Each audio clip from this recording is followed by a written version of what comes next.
देखिले ये जिनसटी केते भल लगुच। चल आपको कौन आम बनईचे सहीटा को देखा। मुझे किसी आलू गाजर कैप्सिकम भुसंग पत्र धनिया पत्र कंचा लंका नहीं जाइए कि अटा 1.5 कप नहीं गली जेहेतु चकटिया की इच्छा तो मुझे कौन करी 1.5 कप अटा नहीं गली पानी देकी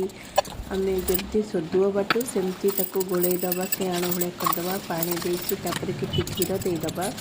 जमी अटा गोलाटा टी साधा न लगे से कला जीरा टी चिली फ्लेक्स टी भुसंग पत्र पकईदे गोले गड़े थोईदे तार स्वाद अनुजाई लुण देदबा ये स्टफिंग तैयारी करवा तेल देदेली टी सोरिष फुटई देकी तादेह किसी कंचा लंका तापर किसी भुसंग पत्र पकई दे तापर काटिक रखिथा आलू गाजर देदेली आ किसी परिवा जेहेतु नथिला आलू गाजर देदेली आम जहाँ भी परिवा देपर बंधाकोबी फुलकोबी जहाँ भी खाऊ तब लुण हल्दी गुंड लंका गुंड देकी घोड़े घोड़े थोड़ी जेहेतु कैप्सिकम तो सागे सागे सीझीज आम सीझला 50-60% सीझला कैप्सिकम पकेबा कैप्सिकम देकी पिज्जा मसला पकईदे पिज्जा सीजनिंग मसला पकईदे गोले गड़े जस्ट पानी देली जेहतु अल्प तेल करुचे पानी देदेली सीझापी ये सीझिकी रेडी होगा से मुझे गोटे तावा बसईदेली किसी धनिया पत्र दे घरे घरे थोदेली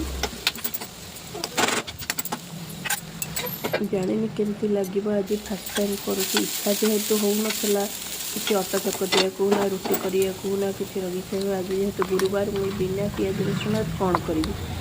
एमती गोटे मुंड को आसला मुझे कहली चलो एमती थे करवा केमती लगुच देखा से तावे अटा गोला देदेली फास्ट टाइम केमती हो जानी कि खावा को तो बढ़िया टेस्ट लगुला ऊपर तेल टे देदेली गोले गले टिके है उठे देकी मझे सब स्टफिंग देकी एमती फोल्ड करके चापीदेली यहाँ जेहेतु साइड टिके उठे कष्ट होता जेहेतु क्षीर देचे आम सॉफ्ट पूरा रोचे तादेह पूरी एमती छोट छोट नक एक बड़ बड़ तेल दे सेक करदेली देखो केते सुंदर देखा जाऊँगी करी सब गोटाए गोटे ऋषि बाबा बसी खाऊे गोटाए गोटाए दौली कली लास्ट को कर खाइली मत तो बहुत भल लगे आपड़ थे ट्राए करूँ केमती लगुच देखते एमती मझे